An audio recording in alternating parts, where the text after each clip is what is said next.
Bonjour, je m'appelle Vincent Witt, je suis acteur et directeur d'acteurs. J'ai appris à jouer et à diriger des acteurs dans le cadre de l'analyse-action, surtout en faisant beaucoup d'improvisation et en partant beaucoup de moi, ce que je voulais montrer au plateau à travers des rôles. Ensuite, j'ai aussi écrit plusieurs scénarios et réalisé plusieurs films, ainsi que certains clips dans lesquels j'ai par conséquent aussi dirigé des acteurs.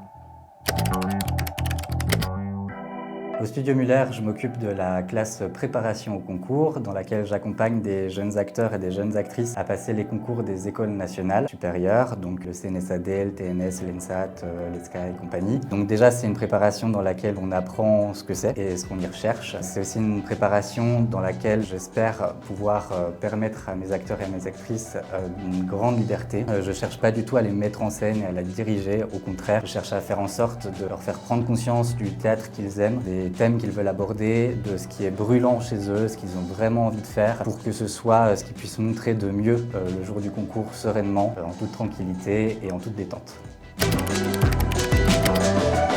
Alors cette classe, elle est accessible sur audition.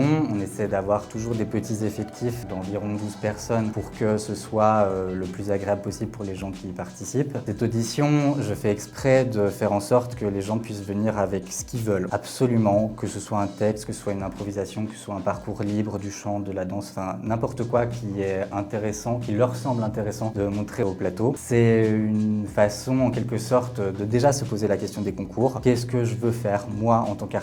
Quelle est mon identité d'artiste? Qu'est-ce qui me distingue d'autrui? Qu'est-ce qui m'intéresse profondément dans la vie? Voilà, si j'ai des thèmes privilégiés et autres. À la suite de cette audition et de cette confrontation avec d'autres personnes, puisque cette audition elle est publique, 12 personnes sont retenues pour pouvoir préparer les concours cette année.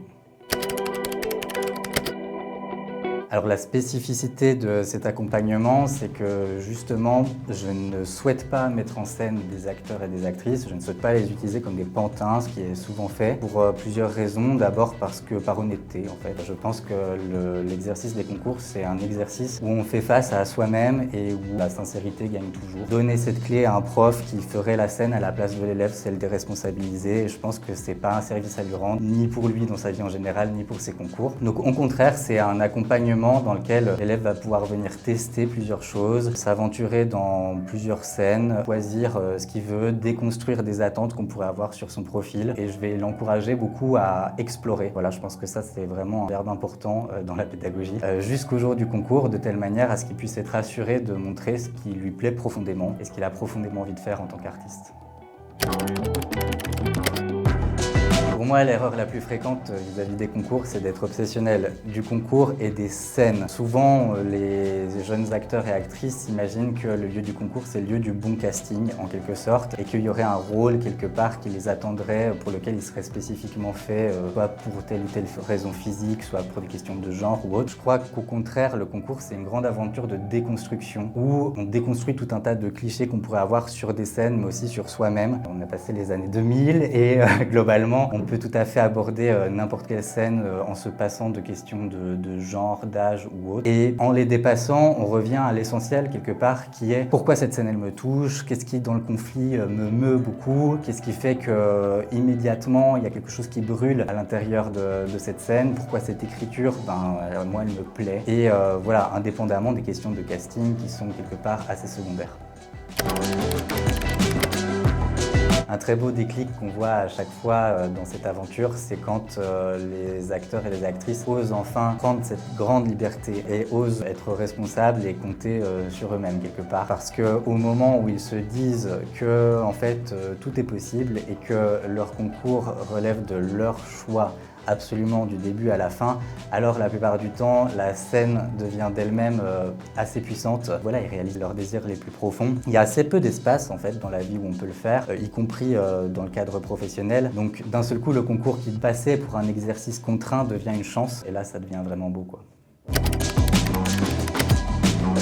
J'ai plein de bons souvenirs, mais la plupart du temps, moi, ce que je préfère, j'avoue, c'est ce qu'il se passe sur les parcours libres, que par définition, c'est là où l'acteur est vraiment libre. Et souvent, je trouve que les meilleurs parcours libres arrivent en dernière minute. Il y a des gens qui s'épanouissent en fait dans cet exercice, puis qui le transposent aux scènes. Et c'est ça qui m'intéresse profondément. Une des plus belles idées de parcours libre que j'ai pu voir, une fille qui travaillait sur le texte Le temps qui reste de Serge Reggiani et qui marchait lentement sur un ruban vers le jury. Il disait simplement les paroles du temps qui reste, le temps qui reste étant le temps de la vie avant la mort, mais aussi le temps qui reste dans le concours. Et elle disait tout ce qu'elle voulait faire. Donc il y avait une accumulation de je veux vivre, aimer courir, chanter, etc., etc. Il y avait une espèce de plein de vie qui sortait de cet exercice qui était très beau à voir et très émouvant.